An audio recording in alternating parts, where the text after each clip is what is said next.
지난주에 우리는 이 예수님께서 들려주신 씨 뿌리는 비유에 대해서 살펴보았는데요. 이 씨 뿌리는 비유의 그 중요한 전제는 그 뿌려진 씨앗의 문제가 아니라 그 땅의 수용성의 문제다, 이런 말씀을 드렸던 기억이 있으실 것입니다. 예수님께서 뿌려주시는 그 말씀의 씨앗에는 생명력이 있기 때문에 그 말씀을 수용하는 마음의 밭, 좋은 마음의 밭에 떨어지면은 30배, 60배, 100배의 그런 결실이 일어난다, 이런 내용의 비유의 말씀인데요. 그런데 여기서 한 가지 이것과 관련해서 참 점검해야 될 포인트가 하나 있는데, 뭐가 문제냐? 자, 본문 마가복음 4장 8절을 보십시오. 들어는 좋은 땅에 떨어짐에, 들어는 좋은 땅에 떨어짐에 자라 무성하여 결실하였으니 30배나 60배나 100배가 되었느니라 하시고, 여기 나오는 이 들어는 좋은 땅에 떨어짐에, 이 뭘 의미합니까? 이 말씀의 씨가 이 좋은 땅에만 떨어지는 게 아니라는 겁니다. 그 말씀을 받는 그 사람의 마음밭이 길가 같기도 하고 돌밭 같기도 하고 가시떨기 같기도 해가지고 새가 그 씨를 먹어버리는 것처럼, 해가 돋은 후에 타서 말라버리는 것처럼, 가시떨기의 기운에 막혀 결실하지 못하는 것처럼 그 사람들의 심령에 말씀이 잘 스며들지 못하는 경우가 많다. 이게 이제 이 본문에서 우리가 주의 깊게 살펴봐야 될 포인트인데요. 저는 이제 이 네 종류의 밭을 쭉 설명하는 그 주님의 말씀을 보면서 무슨 생각이 들었냐 하면, 이게 인생은 지뢰밭이다, 인생은 지뢰밭이다, 이런 말들을 종종 사용하지 않습니까? 제가 이 본문을 묵상하다가 보니까 맨 마지막 네 번째 나오는 좋은 땅에서 결실을 맺는 이 말씀이 나오기까지 길가에 돌밭에 가시떨기에 떨어지는, 그래서 우리말로 그 삼천포로 새버렸다, 이런 표현을 쓰지 않습니까? 엿길로 새버렸다, 혹은 또 그 인생에 잘 나가다가 그냥 그 지뢰밭을 만났다. 왜 이런 일이 일어나느냐? 시편 140편 5절에 보니까 교만한 자가 나를 해하려고 올무와 줄을 놓으며 길 곁에 그물을 치며 함정을 두었나이다. 영적인 세계는요, 나를 올무에 빠뜨리려고 이렇게 그 지뢰밭으로 몰고 가는, 나를 올무에 빠뜨리려고 함정을 파놓은 악한 사단의 세력이 있다는 거. 항상 우리는 좋은 밭으로 이르러야 되는데 도중에 엿길로 새고 엉뚱한 길로 빠질 수가 있다.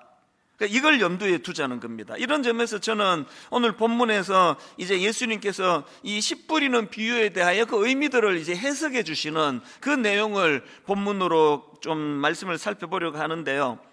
그 예수님의 씨 뿌리는 비유를 보면서 이제 우리가 피해야 될 이 세 종류의 밭이 있다, 이걸 좀 살펴보려고 합니다. 우리가 피해야 될 첫 번째 종류의 밭은 길가입니다.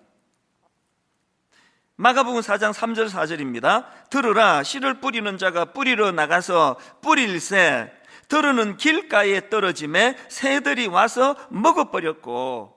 이 길가, 그래서 이제 이 밭과 밭 사이에 있는 그 작은 통로 길가는 사람들이 늘 들락날락거리다 보니까 그 땅이 많은 사람들이 밟혀가지고 굳어져 버린 상태입니다. 땅이 그렇게 굳어져 있으니까 거기에 뿌려진 씨앗이 뭐 땅 속으로 들어갈 수가 없는 거거든요. 그러니까 여기 나오는 이 길가는 이 마음이 굳어져 있는 상태, 그 예수님의 말씀이 들려지지만 그 마음이 굳어져 있어서 말씀이 그 마음밭에 스며들지 못하는 상태, 이게 길가로 그렇게 비유가 되고 있는 거거든요. 그 당시 바리새인들과 서기관들을 포함한 그 일부 종교 지도자들의 마음의 상태, 이게 굳어져 버린 이 길가의 상태 아니겠습니까?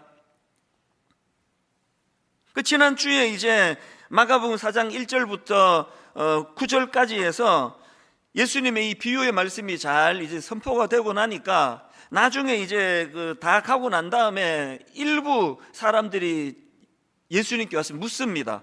예수님 왜 비유로 말씀하십니까? 그랬더니 예수님이 대답하시기를 11절 12절입니다. 이르시되 하나님 나라의 비밀을 너희에게는 주었으나 외인에게는 모든 것을 비유로 하나니 이는 그들로 보기는 보아도 알지 못하며 듣기는 들어도 깨닫지 못하게 하여 돌이켜 죄사함을 얻지 못하게 하려 함이라 하시고, 이게 자칫 오해하기 쉬운 그런 표현으로 지금 되어 있는데요, 이 말씀의 의미는 이렇습니다. 지금 예수님께서 설명해 주신 이 12절 말씀은 구약의 이사야 6장 9절 말씀을 인용하신 거거든요. 여호와께서 이르시되 가서 이 백성에게 이르기를 너희가 듣기는 들어도 깨닫지 못할 것이요 보기는 보아도 알지 못하리라 하여, 지금 예수님이 인용하신 이 이사야 6장의 말씀의 배경은 그 시대가 얼마나 악한 시대였는지, 그 배경이 이사야 1장 2절입니다. 하늘이여 들으라, 땅이여 귀를 기울이라. 여호와께서 말씀하시기를 내가 자식을 양육하였거늘 그들이 나를 거역하였도다.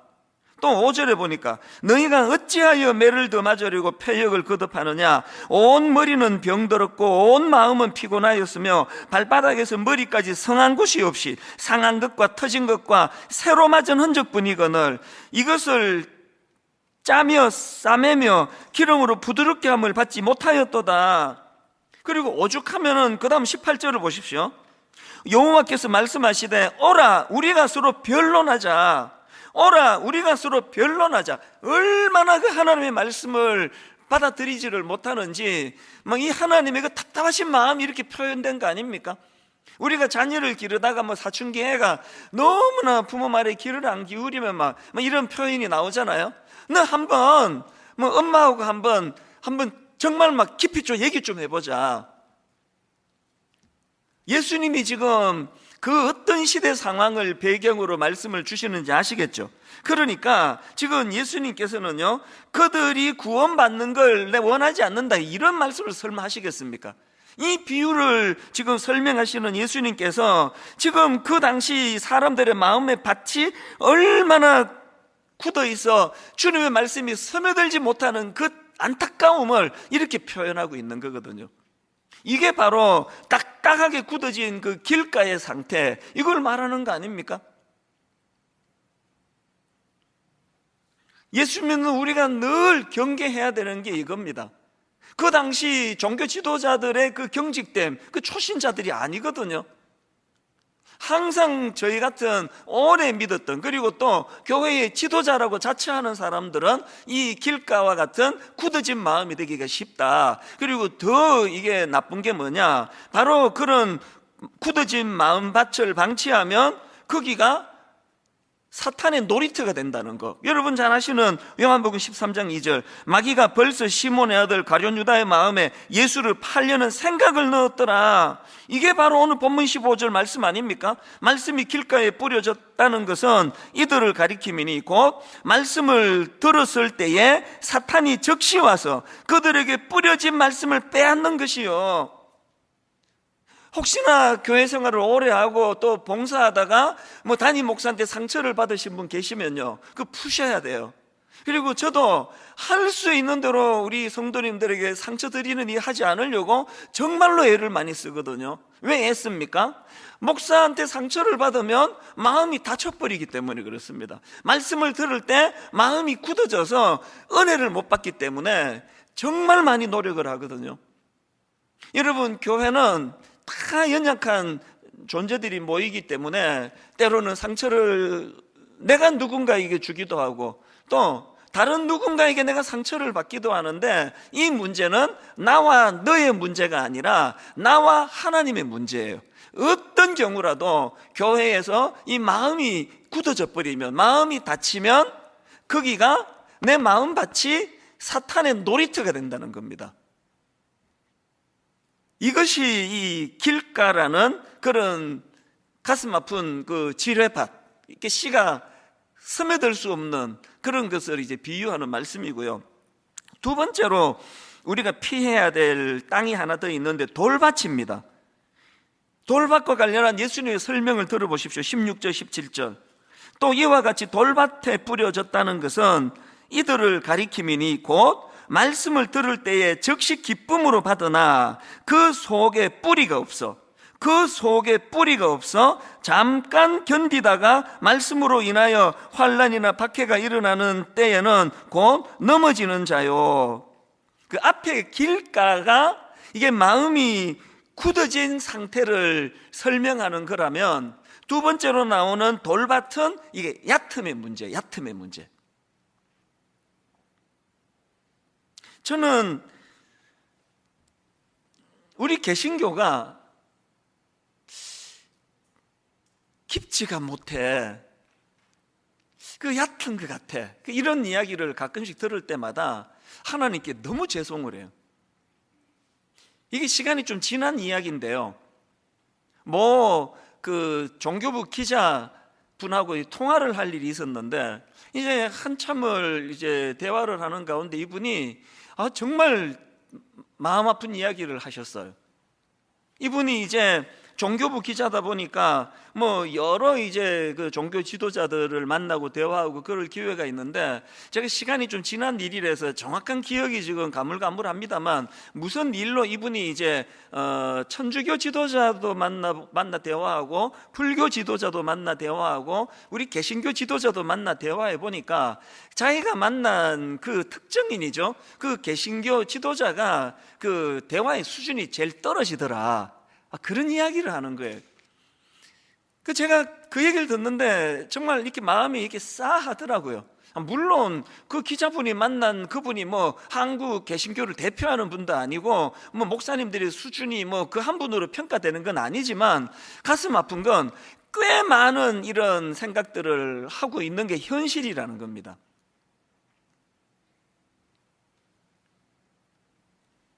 기독교뿐 아니고요, 지금 이 시대 자체가 지금 이 얕음을 추구하는 시대 아닙니까?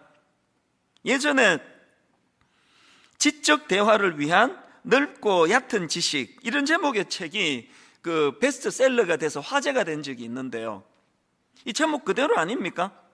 넓고 얕은 지식. 그래서 이게 상징적이라는 겁니다. 물론 저자는 지적인 대화를 이제 강조하기 위해서 여러 이제 넓은 지식을 이제 알아야 된다, 그런 걸로 했지만, 이제 상징적으로, 그래서 이걸 제가 이 책과 관련한 기사 쓴 걸 제가 본 적이 있는데요,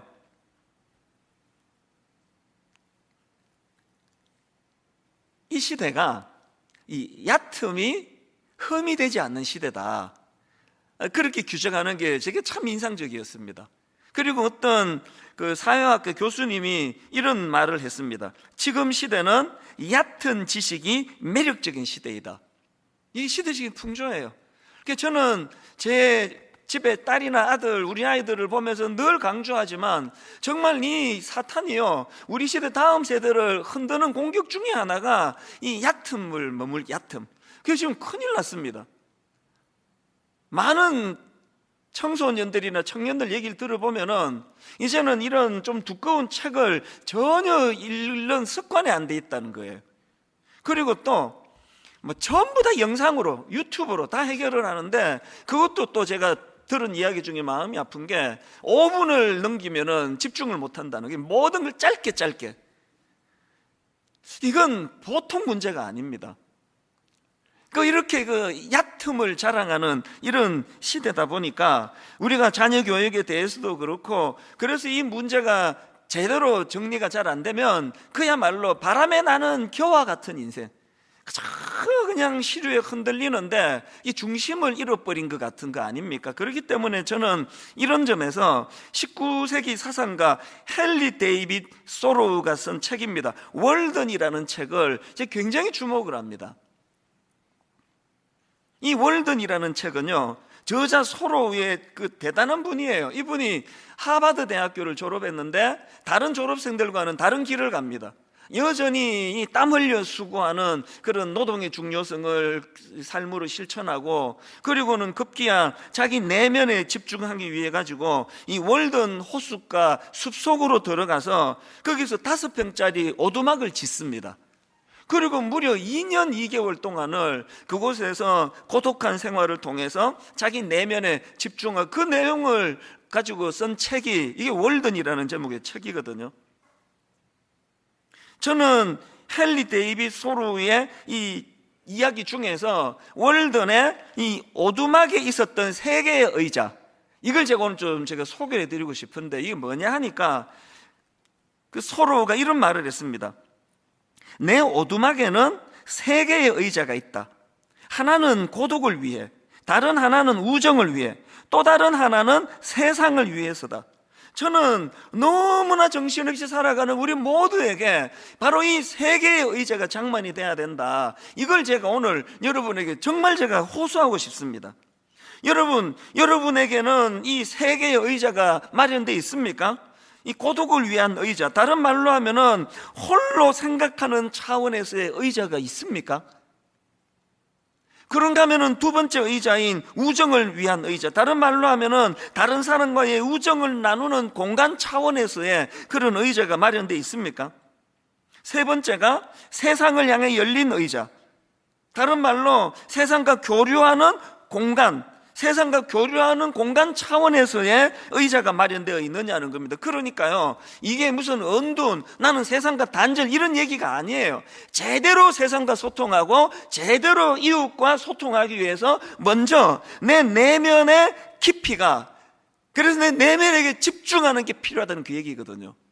예수 믿는 우리는 이 세 의자에다가 하나 더 마련해야 됩니다. 네 번째 의자가 뭘까요? 영혼을 위한 의자입니다. 하나님과 깊이 교제하는, 하나님과 깊이 인격적인 관계를 맺어가는 차원에서의 의자가 있습니까?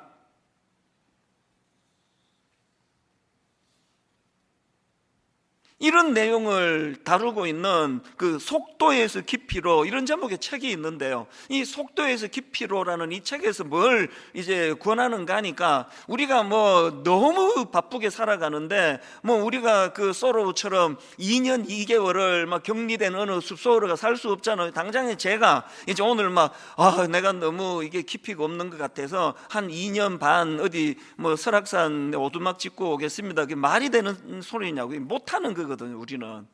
그래서 이제 그 속도에서 깊이로라는 그 책에서 저자가 조언하는 게 뭐냐 하면은, 우리가 그 월든 숲으로 떠날 수는 없다 할지라도 내 삶 속에서 이 나만의 월드 존을 만들어야, 월든 존을 만들어야 된다. 자기 집안에서도, 제가 전에 말씀드렸잖아요, 어떤 성도님이 하나님과 깊이 묵상하기 위하여, 큐티하기 위하여 집이 너무 작아서 화장실을 하나님과 대면하는 그 장소로 정하고 화장실을 사용했다 그러잖아요. 이게 이 속도에서 깊이로라는 책에서 말하는 자기만의 월든 존이에요, 존. 제가 새벽을 몸부림치는 이유도 바로 이 문제입니다. 제가 새벽에 일어나가지고 뭐 분당 우리 교회 10만 명 만들어 달라고 기도했겠습니까? 제가 뭐 한국을 대표하는 목사로 저를 좀 키워달라고 그런 기도했겠습니까? 새벽마다 제가 목마른 기도 제목 딱 하나예요. 아버지, 종이 너무 얕은 것 같습니다. 아버지, 종이 깊이가 없습니다. 이게 가장 속상하는 문제거든요.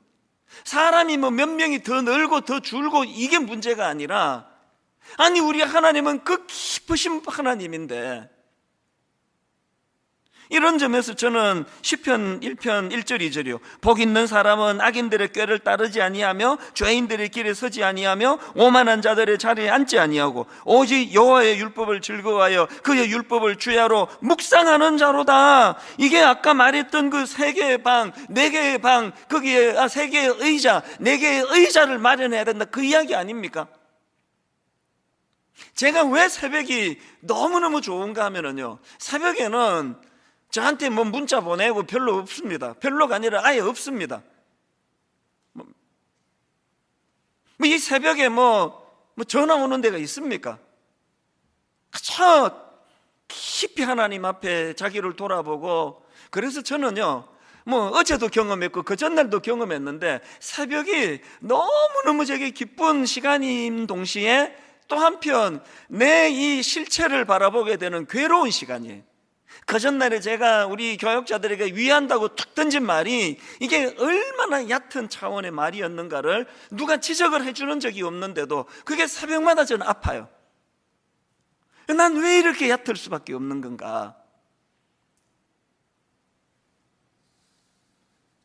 로마서 11장 33절에 보면은 깊도다 하나님의 지혜와 지식의 풍성함이요 그의 판단은 헤아리지 못할 것이며 그의 길은 찾지 못할 것이로다. 세 번역으로 보니까 하나님의 부유하심은 어찌 그리 크십니까? 하나님의 지혜와 지식은 어찌 그리 깊고 깊으십니까? 우리가 예수 믿은 지 지금 몇 년 됐냐고요. 좀 이런 답답함이 좀 있어야 되는 거 아닙니까? 어떻게 우리 하나님의 지혜와 지식의 풍성함이 이렇게 깊고도 깊은데 하나님의 자녀라는 우리는 얕은 그래서 저는 이런 점에서 제 자신에게 너무 많이 실망이 되고요. 또 교회 안에 정말 신뢰하고 믿었던 어떤 지도자들을 보면서 어떤 결정적인 순간에 그들이 말하는 거, 그들이 판단하는 거, 그들이 생각하는 거를 볼 때마다 마음으로 실망할 때가 되게 많습니다. 그분들이 일을 뭐 적게 해서 그런 것도 아니고 헌금을 적게 해서도 그런 게 아니고 어떻게 이렇게 얕을까? 여러분은 어떠세요? 여러분이 얕음의 문제가 답답하지 않으십니까? 막 누가 여러분한테 그냥 뭐 하면 안 되는 못된 말 한 마디 툭 던져가지고 그 사람이 미운 게 아니고요. 이 정도 말도 포용하지 못하는 얕은 내가 미운 거예요. 난 왜 이 정도도 포용하지 못하는 어떻게 이렇게 넓이와 깊이가 이것밖에 안 되는 건가? 우리에게 소망이 하나 있는데 그게 뭡니까? 이런 얕은 우리에게 고린도전서 2장 10절 이게 우리의 소망입니다. 오직 하나님이 성령으로 이것을 우리에게 보이셨으니 성령은 모든 것 곧 하나님의 깊은 것까지도 통달하시느니라.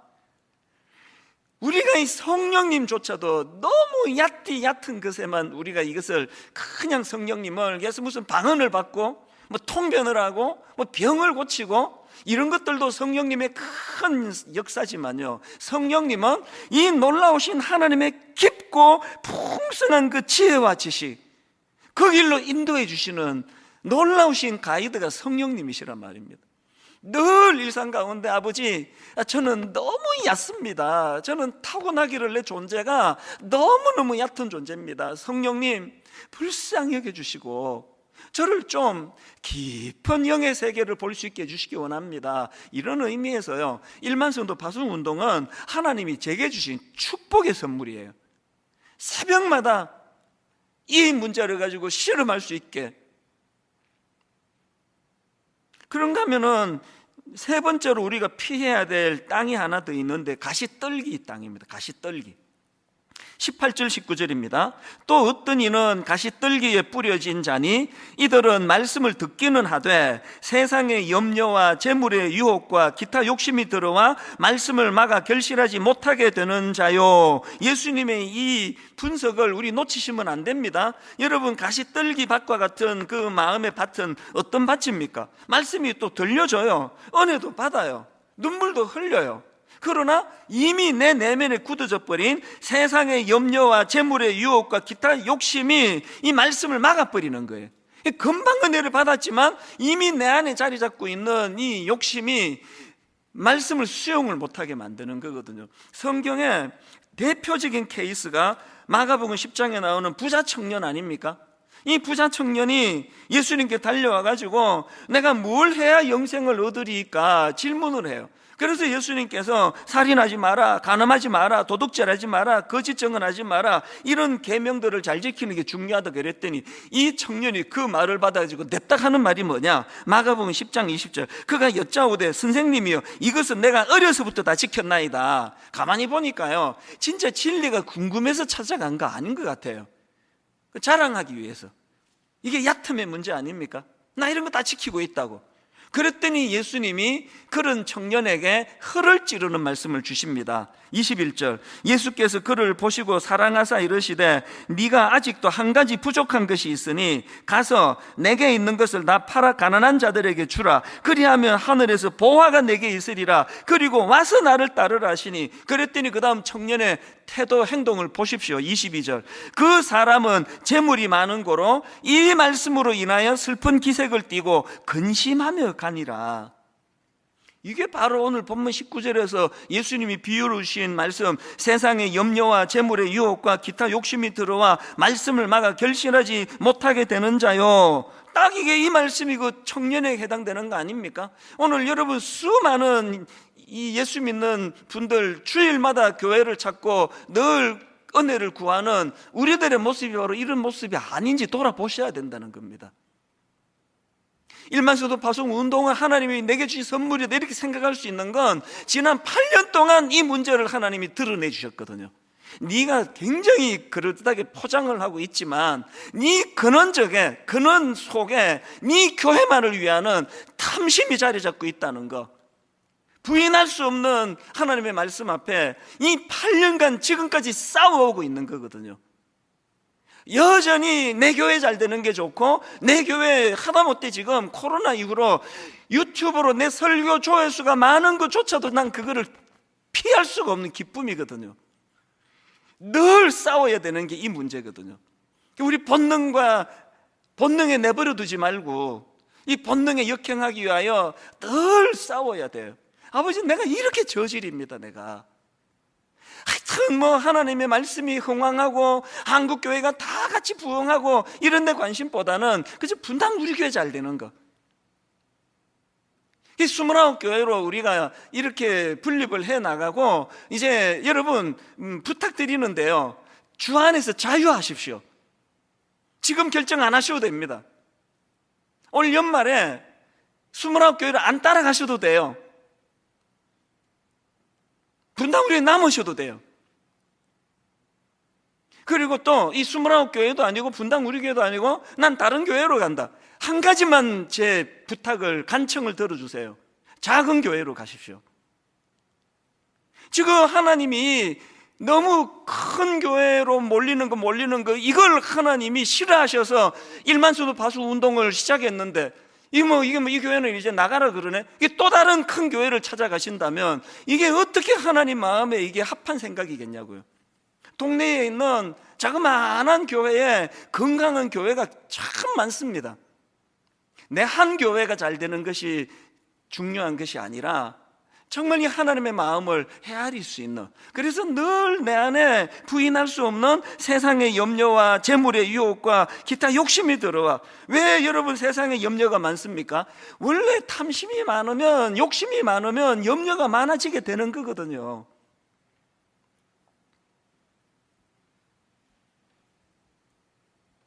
요한일서 2장 15절, 이 세상이나 세상에 있는 것들을 사랑하지 말라. 누구든지 세상을 사랑하면 아버지의 사랑이 그 안에 있지 아니하니. 여러분 이 말씀을 진짜 기억하셔야 됩니다. 이 세상이나 세상에 있는 것들을 사랑하지 말라. 누구든지 세상을 사랑하면 아버지의 사랑이 그 안에 있지 아니하니. 이는 세상에 있는 모든 것이 육신의 정욕과 안목의 정욕과 이생의 자랑이니. 육신의 정욕과 안목의 정욕과 이생의 자랑이니 다 아버지께로부터 온 것이 아니요 세상으로부터 온 것이라. 이게 우리 앞에 놓인 지뢰밭이란 말이에요. 이 지뢰밭, 이거 밟으면 좋은 땅이고 뭐고 마음이 가지를 않아요.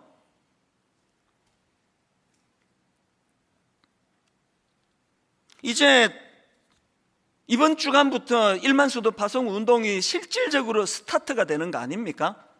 4월 1일부터 이제 29개 교구로 시작을 하지만 점점 이것이 이제 그 과도기를 넘어서 올 연말이면 29개 건강한 교회로 그렇게 이제 출발을 하게 되는 너무너무 중요한 시점인데요. 여러분 오늘 우리는 분립하게 될 29개 교회는 이 본문 20절의 꿈을 가지고 해야 된다고 생각합니다. 좋은 땅에 뿌려졌다는 것은 곧 말씀을 듣고 받아 30배나 60배나 100배의 결실을 하는 자니라. 이게 29개 교회, 또 분당 우리 교회, 또 이 땅의 모든 교회의 꿈이 되기를 바랍니다. 좋은 말씀이 선포되고, 선포된 말씀은 모든 성도님들에게 좋은 마음밭으로 그것이 스며들어서 늘 자라고 30배, 60배, 100배의 결실을 만들어내는 그런 교회가 되기를 바랍니다. 지난주에 제가 29교회 예비 담임 목사님들, 제가 이분들을 목회 잘하는 걸로 소문난 담임 목사님들 중에 모시지 않고 부교역자 중에 모신 이유는 하나님이 그렇게 일하시기 때문이라 그랬고, 또 이 작은 씨앗으로 심어진 그 목사님들이 이제 그 한 29번 모셔가지고 나는 다 자랐고 이제 당신들이 이제 자라야 된다고, 이런 교회보다 더 좋은 교회가 어떤 교회입니까? 목사님도 좋은 씨앗이 돼서 점점 세월이 갈수록 자라시고, 성도님들도 함께 더불어 점점 자라시고, 상상만 해도 아름답지 않습니까? 저는 29개 예비 담임 목사님들, 사실 외부에서 이번에 오시는 목사님들 누군지 정확하게 잘 모르지만 이 짧은 한 6개월, 7개월 교제하면서 확신하는 게 있습니다. 이분들 모두가 다 너무 순수하시다는 거예요. 그건 제가 이제 알았습니다. 그리고 이 29분 모두가 다 정말 좋은 땅과 같은 잠재력이 있습니다. 요즘에 제가 이제 스타트를 앞두고 있으니까 지난주도 그랬고, 지난주도 그랬고, 또 지난주도 제대로 잠을 잘 이루지를 못하는 거예요. 그리고는 이 29 목사님들에게 계속 제가 부탁을 하고 잔소리를 하고, 우리 이 정도 갖고는 안 된다, 당신들이나 나나 우리 같이 성장해야 된다, 같이 자라야 된다, 이런 잔소리를 엄청 제가 많이 하는데, 내가 놀라는 게요, 다 그걸 수용하는 거예요. 모든 29 목사님들이 눈물로 목사님 옳습니다. 그래서 지금 우리 29 목사님들하고 저하고 금식하고 있습니다. 먼저 우리가 금식하며 좋은 밭이 되도록 그렇게 기도하자. 성도님들이 지금 눈물로 이 일에 동참하려고 그렇게 눈물을 흘리시는데, 이거를 제가 너무너무 감동해요. 한 목사님도 예외 없이 모두가 다 그것을 수용하고, 아버지, 우리는 작은 씨앗에 불과합니다, 준비된 게 없습니다, 은혜 주시기 원합니다, 그러면 되는 거 아닙니까? 여러분, 목회자가 이런 중심이면 되는 거 아닙니까? 갈수록 29개 분립교회는 목사님도 성장하시고 성도님도 성장하시고 함께 말씀으로 성장하는 그런 교회가 될 줄로 믿습니다. 오늘 저는 결론의 말씀을 이렇게 맺기를 원합니다. 우리 성도님들도 너무 눈물이 나요. 몇 주 전에, 지난주에 이제 교구 종강하면서 어떤 다락방은 눈물을 흘리시고 어떤 다락방은 통곡을 하시면서, 참 기가 막혀요. 게시판에 어떤 분이 글을 올리셨는데 그 구성원이 10명인데 이번에 8개인가로 흩어지게 됐다는 거예요. 통곡을 하시면서 눈물을 흘리시면서, 그럼에도 불구하고 이 일이 하나님 보시기에 이게 옳은 일이다, 그렇게 눈물로 수용하시는 성도님들을 뵈면서, 그래서 저도 울컥울컥 자꾸 눈물이 나는 거거든요. 그런가 하면은 이 29 예비 담임 목사님 정말 고마운 분이에요. 제가 당신들이 정하라 그러면서 뭘 던져줬느냐, 이제 4월 1일부터 포지션을 예비 담임 목사의 위치로 갈 거냐, 아니면은 9개월 동안에 교구 목사로 갈 거냐, 하나같이 모두가 다 우리는 정말 늘 해오던 그 연장으로 교구 목사로 자리매김하기 원합니다. 제가 정말 울컥울컥 하는 거거든요. 이런 겸손한 목사님들이, 이런 겸손한 성도님들과 더불어서, 그래서 여러분, 이번 고난주간은요 정말 십자가의 의미를 깊이 묵상했으면 좋겠습니다. 그리고 특이한 거 하나 있는데, 이번 고난주간은요 이 은혜의 물꼬를 예비 29교회를 위한 기도로도 터야 되지만, 더 이번에 강조하는 건 가정이에요. 그래서 이번 고난주간의 강력한 특징은, 제가 설교를 길게 준비하지 않으려고 애를 쓰고 있습니다.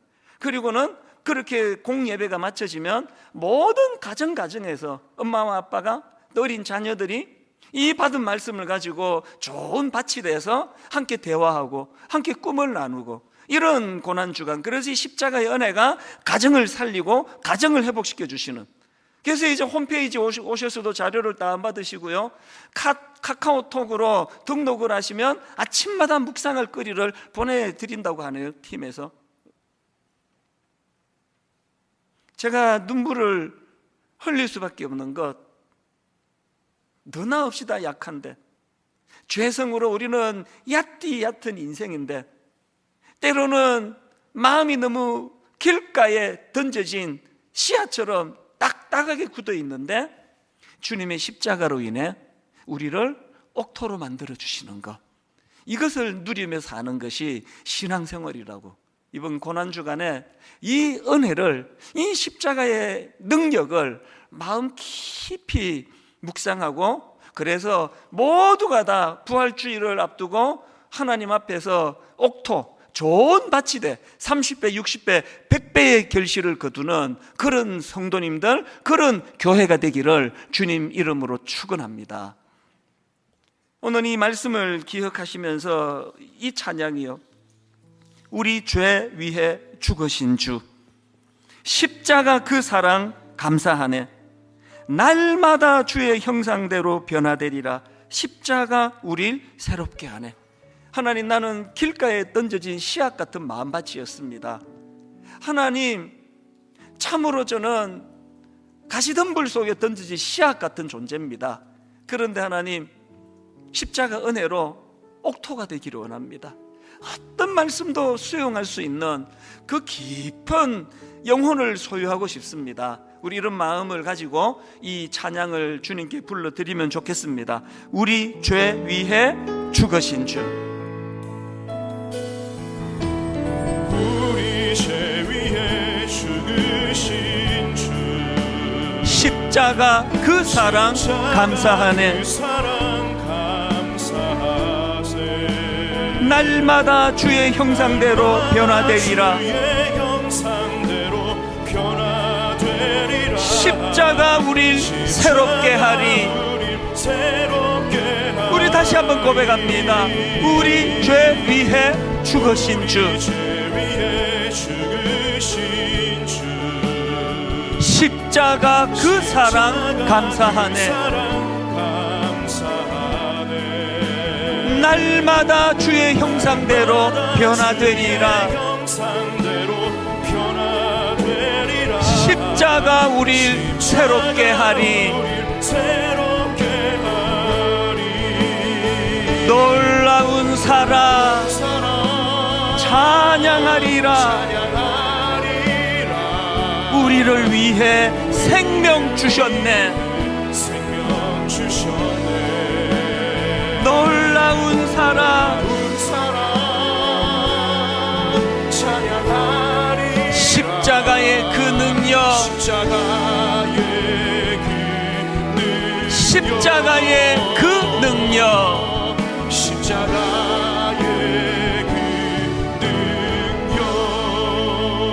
여러분, 이 찬양 부르실 때 정말 사모하셔야 돼요. 하나님, 전 모태신앙이고요, 교회에서 오래 교회 생활하다 보니 내 마음밭이 길가가 된 것 같습니다. 교회에 대한 거부감도 많고, 교회에서 만나는 성도들을 대하고 목회자들을 대할 때도 마음의 상처가 많습니다. 여러분, 이건 나와 너의 문제가 아니라 하나님과의 문제예요. 이의아를 막론하고 옥토가 돼야 돼요. 하나님, 제 마음밭이 돌밭 같습니다. 얕습니다. 뭘 하나 생각을 해도, 뭘 하나 판단을 해도 참 저는 얕습니다. 깊은 영적인 무게감이 있어야 자녀들을 인도할 수 있는데, 내 아내와 남편을 섬길 수 있는데, 하나님, 저는 너무 얕습니다. 분당교회 담임 목사로서 제가 가장 괴로운 게 이거라면 각 가정의 부모님들이 갖는 아픔도 이거라 생각합니다. 하나님, 내 안에 가시떨기 같은 게 있습니다. 너무나 세상적인 거, 물질적인 거, 탐심, 그래서 날마다 내 마음에 근심이 많습니다. 오 하나님, 십자가 말고는 이것을 바꿀 힘이 없습니다. 이번 고난주간 무엇보다도 월요일부터 금요일까지 십자가를 묵상하며 온 가족이 자녀들과 더불어 마음과 마음을 열고 서로를 긍휼히 여기며 우리 가정을 위하여 기도하기 원합니다. 자녀들의 마음을 흔들어 주시기를 원합니다. 이런 마음을 가지고 우리 다시 한번 십자가를 사모하면서 이렇게 찬양하기 원합니다. 우리 죄 위해 죽으신 주. 우리 죄 위해 죽으신 주 십자가 그 사랑 감사하네. 그 사랑 굳은 내 마음을 바꾸어 주시는 날마다 주의 형상대로 변화되리라. 십자가 우릴 새롭게 하네. 여러분 간절히 사모하며 십자가를 노래합니다. 놀라운 사랑 찬양하리라. 우리를 위해 생명 주셨네. 놀라운 사랑 찬양하리라. 십자가의 그 능력, 십자가의 그 사랑,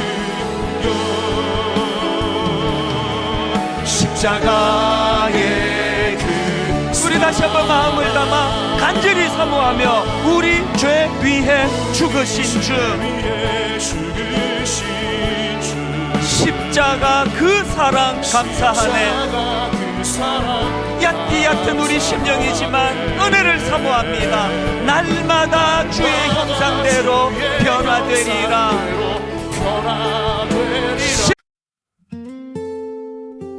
It hurt good, more than I can say. But maybe love isn't holding on. Maybe it's knowing when to walk away.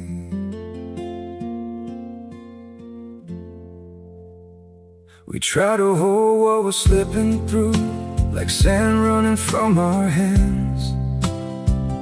Every promise started losing shape. We couldn't be what we once planned.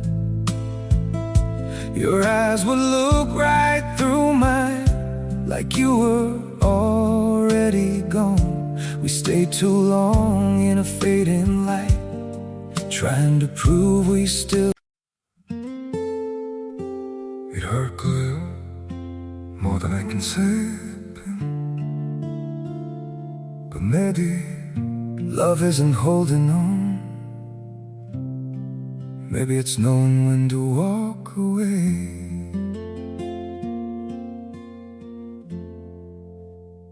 We try to hold what we're slipping through, like sand running from our hands. Every promise started losing shape. We couldn't be what we once planned. Your eyes would look right through mine, like you were already gone. We stayed too long in a fading light, trying to prove we still. It hurt good, more than I can say. But maybe love isn't holding on. Maybe it's knowing when to walk away.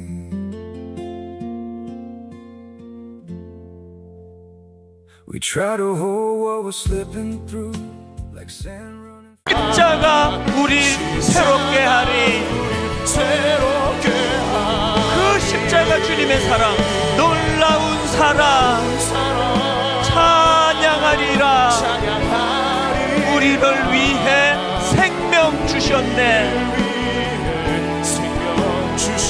놀라운 사랑 찬양하리라. 십자가의 그 능력, 십자가의 그 사랑, 십자가의 오 주님 채우소서.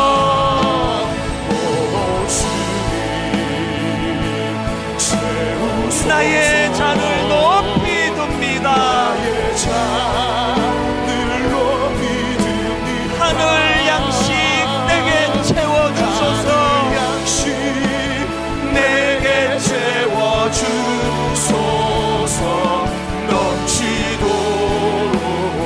마음을 다하여 사모합니다.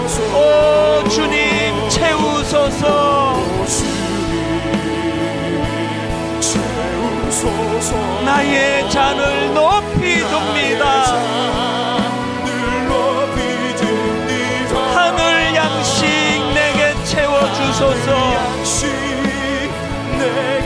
넘치도록 채워주소서. 우리 다 자리에서 일어나셔서 마음을 다하여 갈망하며 찬양합니다. 오 주님 채우소서. 나의 잔을 높이 듭니다. 하늘 양식 내게 채워주소서. 내게 채워주소서. 넘치도록 채워주소서. 우리 기도 좀 한 가지입니다. 저는 말씀의 생명력을 믿습니다. 좋은 밭 되게 하여 주시오. 내 마음밭이 좋은 밭 되기 원합니다.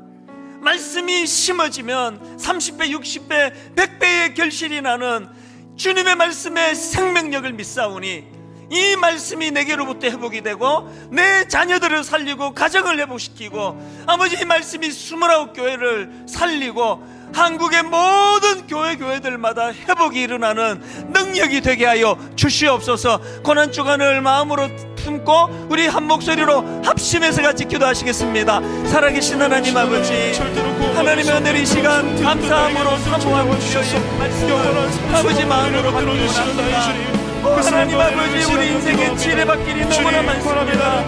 하나님 우리 인생 길가에 던져진 씨앗처럼 하나님 딱딱하게 굳어져 있는 우리의 마음밭처럼 불쌍히 여겨주시옵소서. 하나님 우리 내면의 돌밭 위에 던져진 씨앗처럼 하나님 아버지 너무나 약습니다. 우리의 깨달음이 얕고 우리의 인격이 얕고 아버지 우리의 주님이 너무나 얕습니다. 그 깊으신 하나님의 지혜와 하나님 아버지, 우리 내면의 아버지 가시떨기와 같이 너무나 세상을 향한 욕심, 아버지 내 안에 지울 수 없는 세상을 향한 탐심으로 우리가 믿음으로 하나님의 말씀이 들어오는 것을 방해하는 것 불쌍히 여겨주시기를 원합니다. 주의 성령으로 내 마음 주장하시고 붙잡아 주시옵소서. 좋은 밭 되기 놀라운 원합니다. 말씀이 내 영혼을 살리는 능력이 되고 있습니다.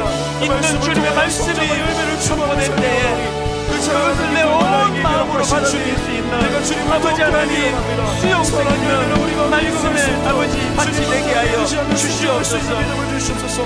주여 돌밭 같은 나를 온전히 바꾸시는 주님, 저녁 십자가의 사랑을 기억하고 의지하며 하나님 종을 통하여 하나님 말씀이 선포되게 하여 주시고 순도 높은 복음의 말씀이 선포될 때에 심령의 변화가 일어나는 사건 없는 사건들마다 그 예배 현장에서 나타나게 하여 주시옵소서. 그 소망 우리를 붙들어 주시고 주님께 도와주시옵소서. 하나님이여, 내 속에 정한 마음을 창조하시고 내 안에 정직한 영을 새롭게 하소서. 나를 주 앞에서 쫓아내지 마시며 주의 성령을 내게서 거두지 마소서. 주의 구원의 즐거움을 내게 회복시켜 주시고 자원하는 심령을 주사 나를 붙들어 주시기 원합니다. 우리 인생에 지뢰밭이 너무 많아서 하나님 좋은 밭에 도달하지 못하고 길가에 떨어지고 돌밭에 떨어지고 가시떨기와 같은 마음으로 하나님 굳어져 있는 우리의 심령을 깨트려 주실 분은 성령님이신 줄 믿습니다. 성령님, 이번 한 주간 저희들을 십자가 앞으로 인도하여 주시기 원합니다. 십자가 앞에서 다 녹아내려 아버지 내게 상처 주는 말을 하는 그 사람이 미운 것이 아니라 저 정도도 포용하지 못하고 화가 나는 나 자신이 한없이 초라하기 때문에, 그래서 하나님 은혜를 구하면서 깊고 깊은 주님의 성품을 닮아가는 아름다운 하나님의 자녀들이 되고 그들이 모여 이루는 가정이 되고 또 그들이 모여 이루게 될 아름다운 교회들이 되도록 인도하여 주시옵소서. 십자가 그 사랑을 붙들고 하나님의 말씀을 수용하며 순종하며 나아가도록 인도하여 주시옵소서.